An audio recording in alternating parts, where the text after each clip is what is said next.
So what we're going to talk about now is a little bit about catheter-related bloodstream infections.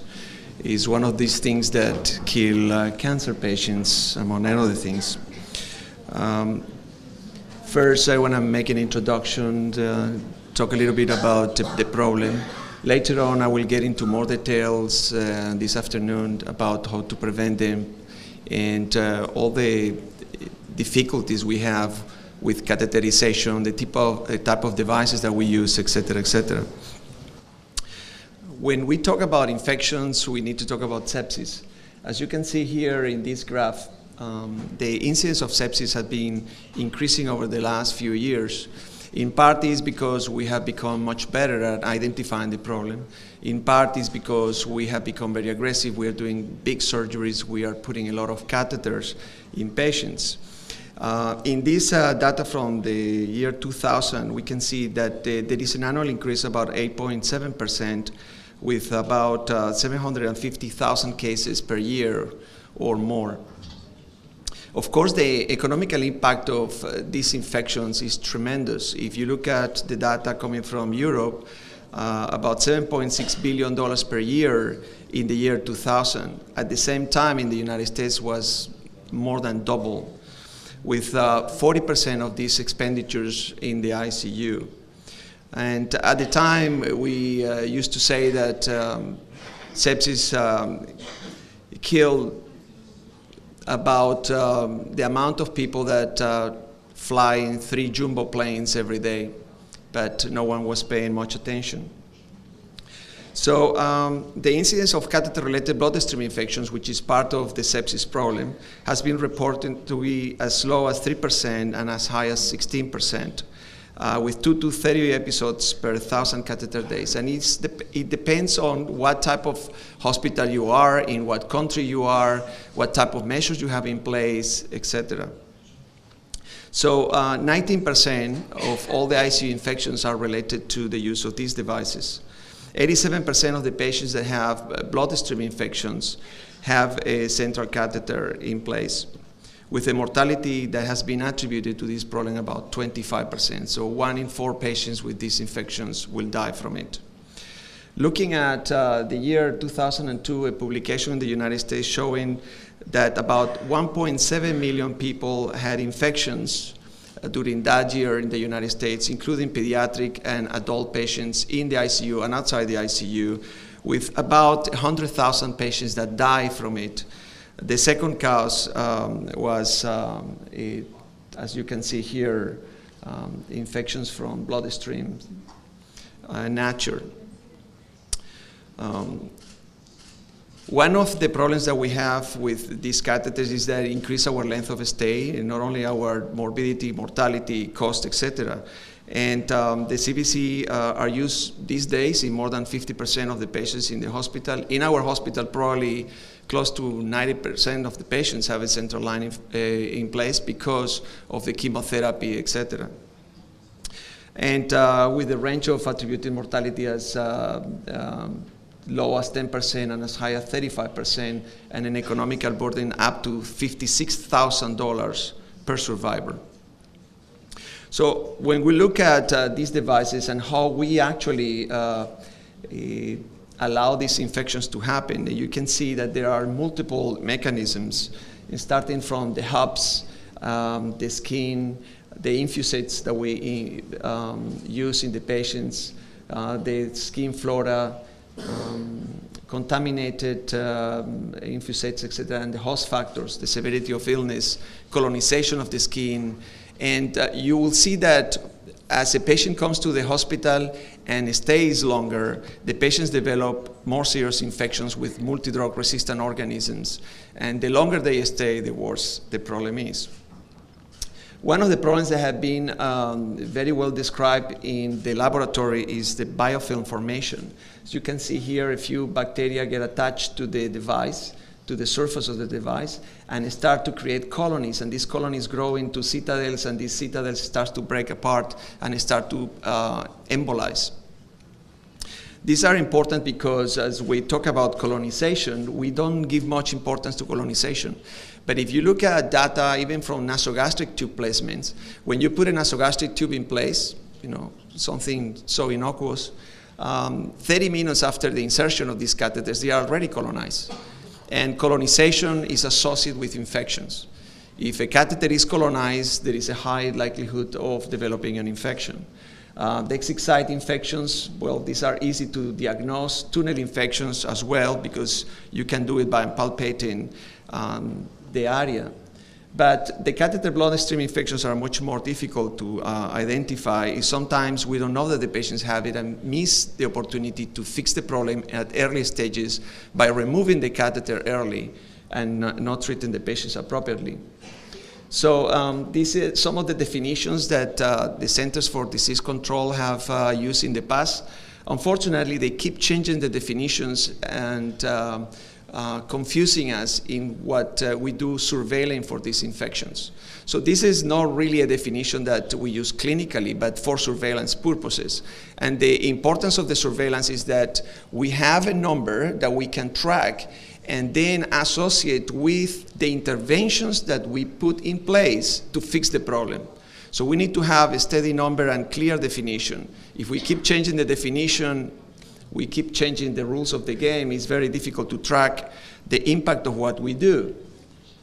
So this is the catheter bloodstream infection definition: absence of other source of infections, the same organism in culture from percutaneous blood cultures, and respectively a semi-quantitative catheter segment culture, a catheter hub segment, or a culture from the infusate. However, now we are using a new definition in the United States. We're using the CLABSI. So the previous was catheter-related bloodstream infections. This is central line associated bloodstream infections. What is the difference? Well, the difference is that basically any patient that has a catheter in place and has a positive bloodstream infection or bacteremia, etc., or the patient is suspected for a bloodstream infection, if the patient has a catheter, we blame the catheter, regardless if it's due to translocation of bacteria from the gut, pancreatitis, or any other type of bacteremia, even if it's from a pneumonia. So for us in the institution in MD Anderson, it's a serious problem because we have a lot of patients with mucositis. All the patients that you have probably have similar problems, and this overestimates the actual rates. So the risk factors for catheter-related bloodstream infections, and I want to continue with this terminology because, in my opinion, it's a little bit closer to what we do in clinical arena, is the lack of strict aseptic measures during the insertion.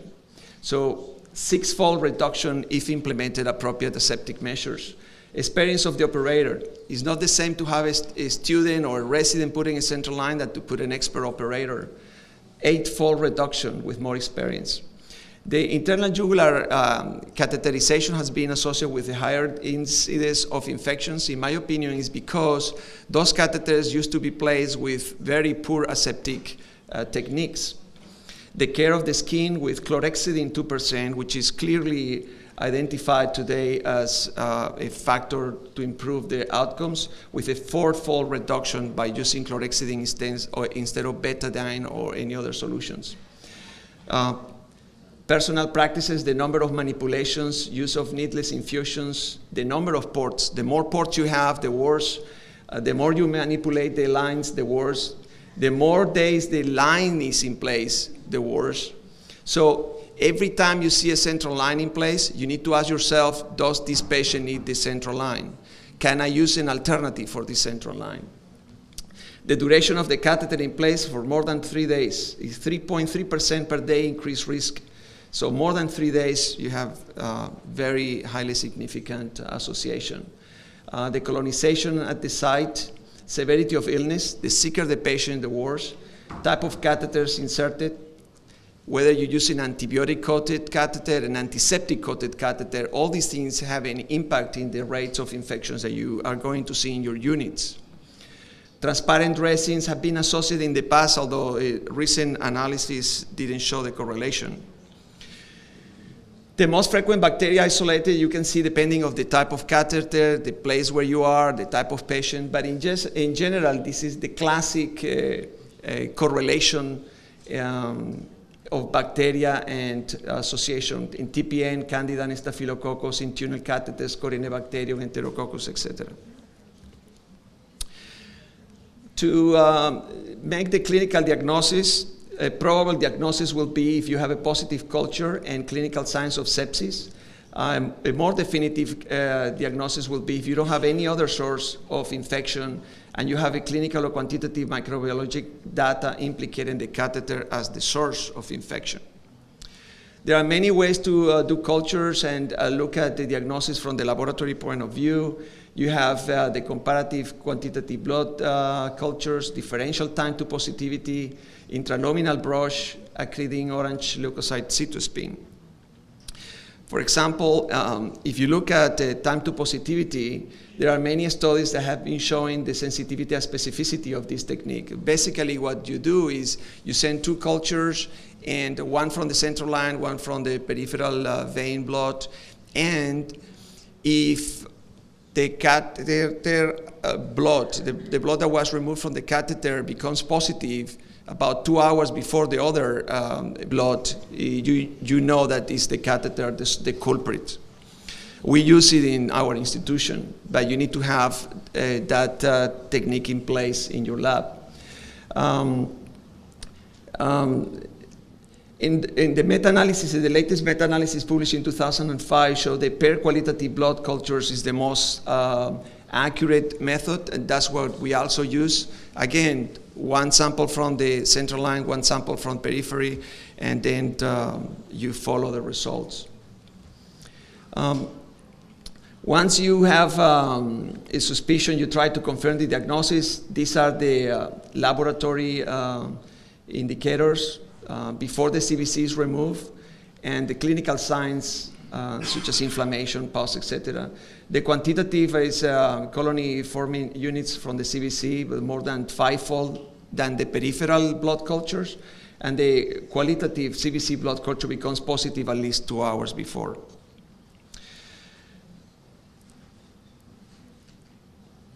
Now, we have another problem, and is that when we take blood cultures, if you have a triple lumen catheter, you know, a catheter with 3 lumens, you may be sampling the port that is not infected.